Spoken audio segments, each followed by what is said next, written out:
Hi, I'm Gareth Jarvis. I'm a psychiatrist and medical director in the UK, and I'm making videos about open dialogue, the transparent and socially inclusive approach to mental health care.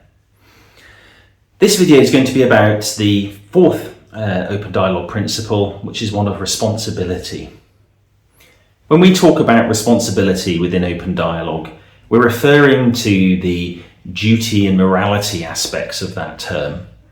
So it starts right from the people who are coming to support somebody with their mental health problem, thinking about their role in convening the meeting and undertaking any actions that the network decides are necessary to support somebody.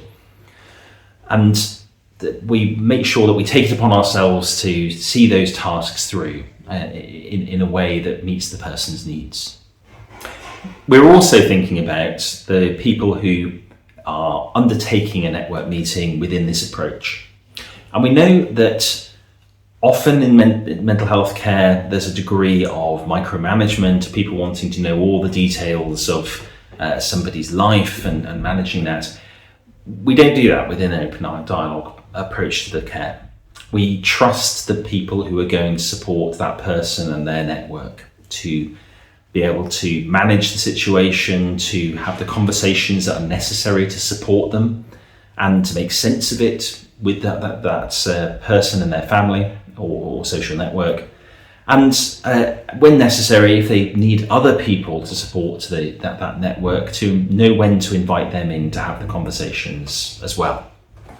So responsibility can be about the owning the system and the process.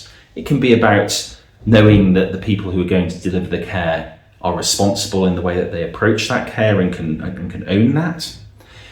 It can also be about thinking about the individual responsibility you have as the person going towards supporting someone, taking responsibility for how you are within the space.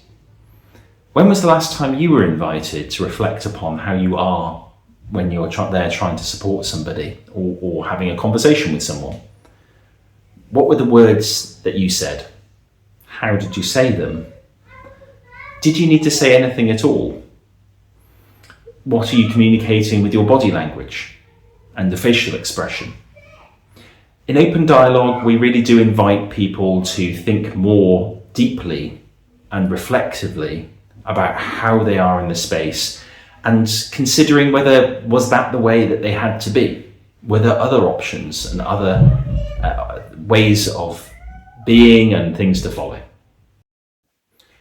It's through being more mindful and considered in the way that we approach the care and the way that we are being within the space that we create the opportunities for more voices to be heard and to feel heard. In doing that, we create a more reflective and respectful space. And it's amazing how that gives the opportunity for people to create more connection, to have a deeper level of communication with us, and therefore build up more trust. In doing that, I've always found that the network of people around someone find themselves stepping in, being more connected and ready to be part of the conversation and creating new opportunities. The way that we are being within that space allows for people to feel less second rung to professionals within the care. Instead, they're there as equals. And in creating that level of atmosphere and that sense of flattened hierarchy, people have the opportunity to have a sense of empowerment, feeling like they have agency within the situation.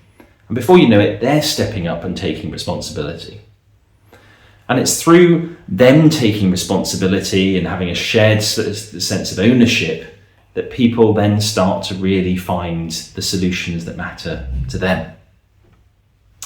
I would certainly say that this shared endeavour has felt great for me as a professional, that instead of feeling weighed down as I have done in the past when I'm there acting in an expert's position and feeling that all the responsibility is sitting upon my shoulders as I walk away from any encounter.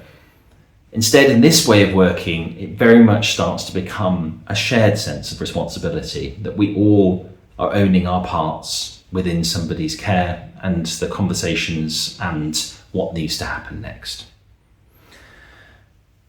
That's all I have to say about responsibility for this video. I'll be making some more.